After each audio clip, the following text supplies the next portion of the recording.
बोलती हुई मुझसे नहीं रहा जा रहा तुम्हारे बगैर। अस्सलाम वालेकुम, दिस इज सईद। ड्रामा तेरी छांव पे आज हम बात करने जा रहे हैं। इसकी अभी 2 एपिसोड आई हैं और इन्होंने साबित कर दिया है कि ये ड्रामा पिछले ड्रामों से कहीं बेहतर है। अब रहा जुनून को उठा लें, आप जान निसार को देख लें, बहुत ही माइंड ब्लोइंग किस्म की इसकी स्टोरी है। जिसने भी लिखी है बड़ा मजे का, इसमें स्पोर्टिव आप कैरेक्टर देख लें, स्पेशली सलार के दोस्तों को देख लें, बड़े फनी हैं, बड़े अच्छे रोल उसमें वो प्ले कर रहे हैं। मतलब उसके जो सीन है उसके स्पेशली जो सलार के दोस्तों के, वो हमें बोर नहीं कर रहे। उसके बाद आप लोगों को दिखाया गया कि जो सलार का बाप है उसका कैरेक्टर बड़ा इंटरेस्टिंग दिखाया गया है। मतलब एक किस्म का कंजूस शख्स। होते हैं ऐसे शेख भी जो कि बड़े अमीर होते हैं, लेकिन वो छोटी छोटी चीजों को मैयर करते हैं कि ये नहीं होना चाहिए, वो नहीं होना चाहिए, फजूल खर्ची नहीं होनी चाहिए। हत्ता कि वो दिखा रहे हैं उसमें कि जो सलार के ऊपर वो अपने, हालांकि उसकी औलाद है, उसका बेटा है, उस पर वो खर्च कर रहा, तो एहसान तो नहीं कर रहा, लेकिन वो एक एक रुपया गिन रहा है कि मैं इसके ऊपर लगा रहा हूँ, तो इसका भी अब हक बनता है कि मुझे अब कुछ खिलाए पिलाए। मतलब बड़ा बोरिंग सीन नहीं है। उसके बाद आपको दिखाया गया है वदीमा का जो बैकग्राउंड है, उसकी जो फैमिली है, स्पेशली जो उसका वालिद एक साइको किस्म का बंदा है। और वैसे भी ये जो आदमी है, जिस ड्रामे में भी इसका रोल होता है, चाहे भाई का हो चाहे बाप का हो, बड़ी कमाल का उसमें ये प्ले करता है। पूरा उसने अपनी फैमिली को बाउंड किया हुआ है अपनी बेटी के ऊपर। जिस तरह से वो पाबंदियां लगा रहा है कि तुम कहीं जा नहीं सकती, जाना भी है तो परमिशन पे परमिशन लेनी पड़ेगी आपको। तो ओवरऑल जितने भी इसमें आपको कैरेक्टर दिखाए गए हैं वो बोर नहीं कर रहा है। शुरू में ये भी 2 एपिसोड आई हैं, शुरू में इस ड्रामे को बड़ा अच्छे से आगे बिल्डअप किया जा रहा है। साथ ही कुछ ऐसी चीजें भी हैं जो मैंने नोट की हैं कि ऐसा नहीं हो सकता। मतलब कुछ ओवर हो जाता है कि अगर वदीमा के बाप के पास अपनी गाड़ी है तो वो उसको यूनिवर्सिटी की बस पे क्यों कहता है कि तुम यूनिवर्सिटी जाओ। हालांकि जिस अंदाज में वो शक्की है, साइको किस्म का बंदा है, तो उसको चाहिए कि वो खुद अपनी गाड़ी पे अपनी बेटी को यूनिवर्सिटी ड्रॉप करने जाए और पिकअप भी करे, लेकिन यहाँ पे ऐसा बिल्कुल नहीं है। साथ आपको ये भी दिखाया गया है कि जब सलार का बाप उसके लिए लड़की ढूंढ रहा है, तो पहली बार ऐसा हुआ है हिस्ट्री में, ड्रामों और फिल्मों की हिस्ट्री में कहीं भी ऐसा नहीं होता कि लड़की वाले खुद पहले आए और साथ लड़की को भी लेके आए। लेकिन इसमें बखूबी आपको दिखाया गया है कि लड़की भी साथ आती है।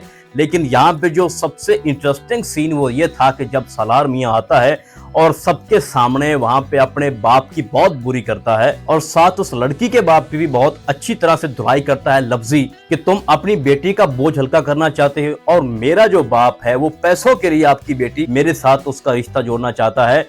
तो खुदारा आप लोग पैसों को तरजीह मत दो, इंसानियत को देखो।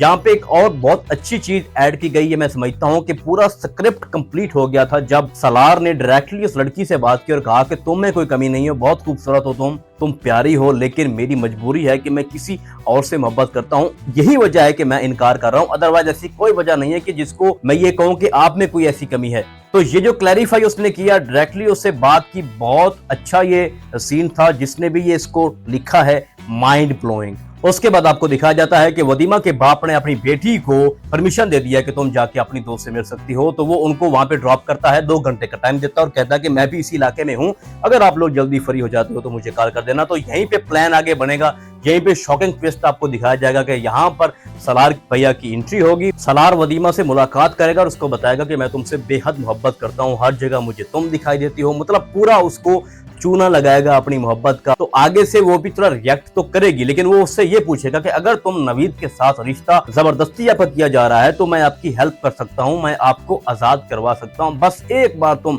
हाँ बोल दो, उसके बाद मैं कुछ भी करूंगा। जाहिर बात है भाई, तुम करोगे और तुम वैसे भी हर ड्रामे में ऐसा करते हो। बस एक बार लड़की या उसके घर वाले हाँ कर दें तो फिर आपके लिए किसी भी लड़की को हासिल करना आपके बाएं हाथ का खेल है। तो यहाँ पर आपको दिखाया जाएगा कि वदीमा अपनी मजबूरी का इजहार करेगी और उसको बताएगी कि मेरा बाप बहुत जालिम है और वो ऐसा मुझे कुछ भी करने नहीं देगा। मतलब वो धीमे लहजे में उसको बताने की कोशिश करेगी कि मैं आपके साथ हूँ। उसके बाद आपको दिखाया जाएगा कि वदीमा का बाप वहां पर आ जाएगा, दोनों को देख लेगा और वहां से खींच कर अपनी बेटी को घर लेके आएगा और वहां पे उसको थप्पड़ मारने की भी कोशिश करेगा कि मुझे पता था कि तुम कोई गुल खिला रही हो, तुम्हारी मंगनी हो चुकी है, लेकिन तुम किसी और के साथ मिल रही थी, मीटिंग्स कर रही थी। तो वहां पे उन दोनों की बड़ी कुत्ते वाली करेगा वदीमा का बाप। उसके बाद वो अपनी बेटी की यूनिवर्सिटी जो है बंद कर देगा कि तुम आज के बाद यूनिवर्सिटी नहीं जाओगी और उसको एक कमरे में कैद कर देगा। वहां पे आगे क्या होने जा रहा है कि जो वदीमा की माँ है वो ये सोचेगी कि मैं तो अपनी सारी जिंदगी इसके जुल्म के नीचे गुजार रही हूँ,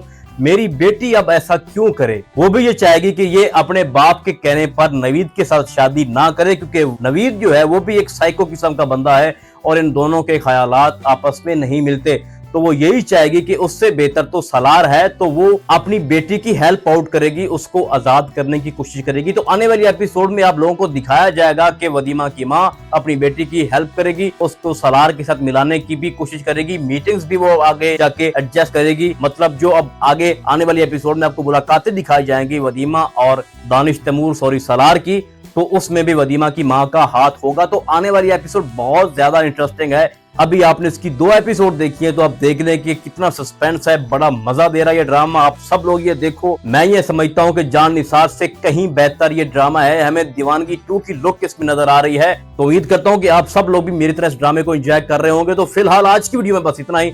हम आपको बहुत जल्द मिलेंगे किसी और ड्रामे के नए रिव्यू में। तब तक करिए अल्लाह हाफिज।